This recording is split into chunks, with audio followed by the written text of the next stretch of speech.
So let's start with class 12 solutions topic solubility of a solid in a solution in a liquid। ठीक है, तो यानी अब हम क्या करने वाले हैं, अब आपका जो सॉल्यूट होगा वो सॉलिड होगा और जो सॉल्वेंट होगा वो लिक्विड होगा। ठीक है, तो उस केस में हम सॉलिबिलिटी पढ़ेंगे। जैसे आपको एग्जांपल दें तो जैसे NaCl है, वो आपका सॉलिड है, ठीक है, सॉल्यूट है और उसको आप वाटर में घोल रहे हैं। ठीक है, तो वहाँ पे सॉलिबिलिटी हम देखेंगे कि कितने पानी में कितना नमक जो है वो घुल रहा है, किस टेम्परेचर पे, टेम्परेचर डिपेंडेंट होता है। तो इसमें पहले कुछ टर्म्स मैं आपको बताऊंगा, उसके बाद मैं फिर सॉलिबिलिटी पे को डिफाइन करने जाऊंगा। तो सबसे पहले स्टार्ट करते हैं डिसोल्यूशन। डिसोल्यूशन क्या है कि when a solid solute is added continuously to a liquid solvent, the solid keeps on dissolving and the concentration of the solutions keeps on increasing.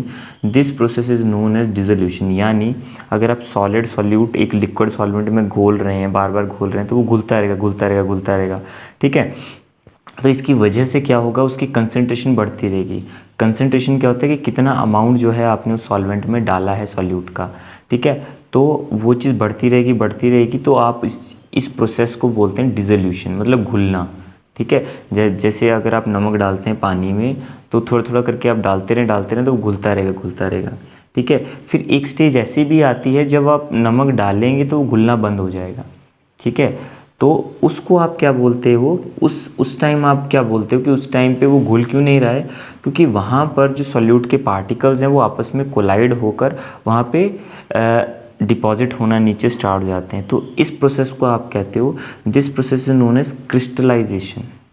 तो क्रिस्टलाइजेशन क्या है कि during dissolution a stage will come when no more solute dissolves at a given temperature. उसी given temperature पे और solute जो है dissolve नहीं होगा।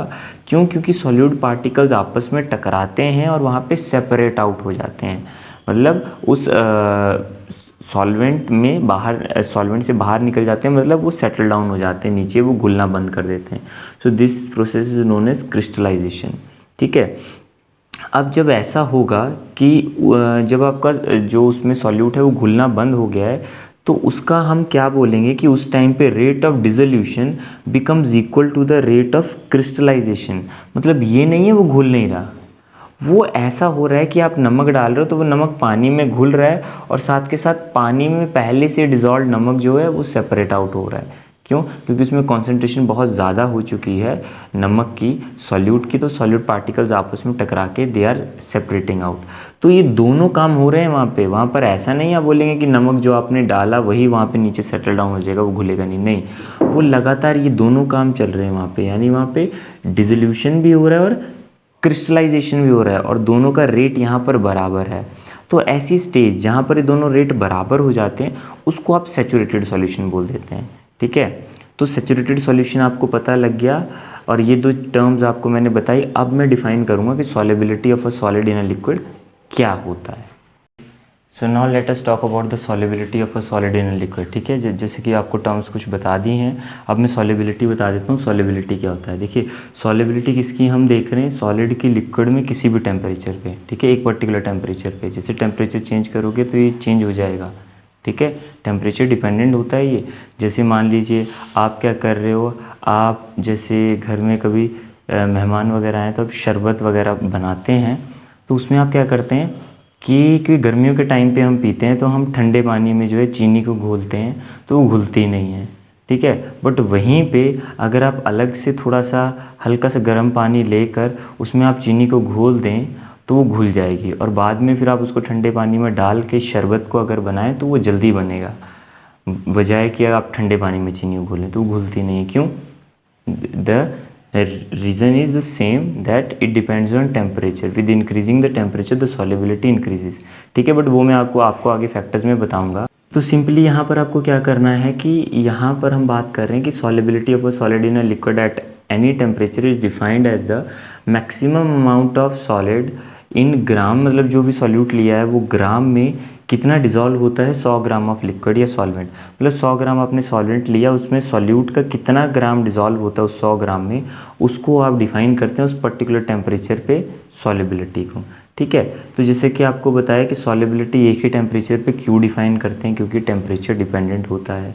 दूसरा कि यहाँ पर आपने सेचुरेटेड सॉल्यूशन तब तक नहीं बनेगा, तब तक आपने वो सॉल्यूट को डालते रहना है।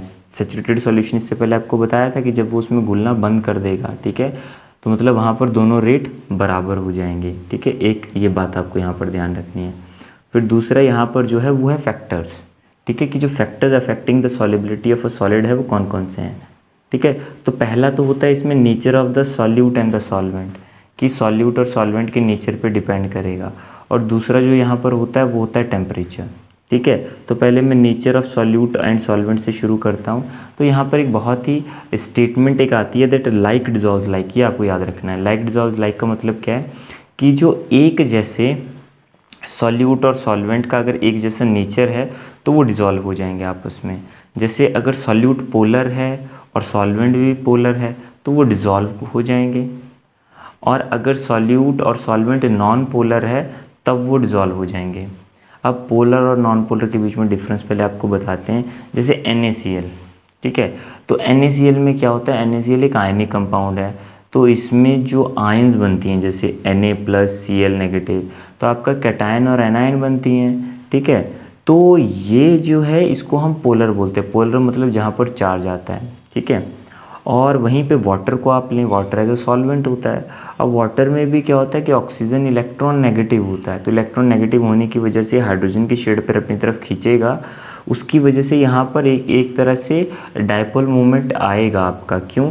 क्योंकि हाइड्रोजन पे एक हल्का सा डेल्टा प्लस चार्ज आएगा। क्यों? क्योंकि वो जो शेड पेयर इनके बीच में है, जिसको कोवेलेंट बॉन्ड भी बोलते हैं आप, वो एक इलेक्ट्रॉन पेयर से बना होता है, वो थोड़ा सा ऑक्सीजन की तरफ ज़्यादा शिफ्ट रहेगा क्योंकि वो इलेक्ट्रॉन नेगेटिव है, तो ऑक्सीजन के ऊपर डेल्टा नेगेटिव चार्ज आ जाएगा, तो इसकी वजह से एक पोलैरिटी आ जाएगी, आप बोल सकते हो, या ये जो मॉलिक्यूल है ये पोलर हो जाएगा, तो इसको हम पोलर सॉल्वेंट बोल देते हैं।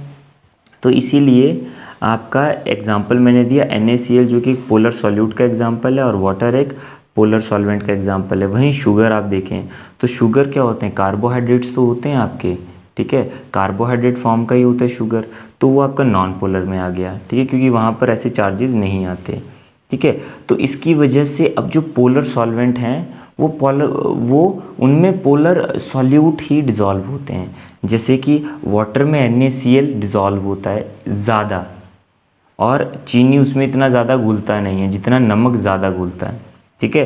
तो common salt means NaCl is a ionic compound, is more soluble in water. Why it is more soluble? Because both are having the same nature, और दोनों ही पोलर हैं, rather than sugar that is a covalent compound जो कि non polar होता है।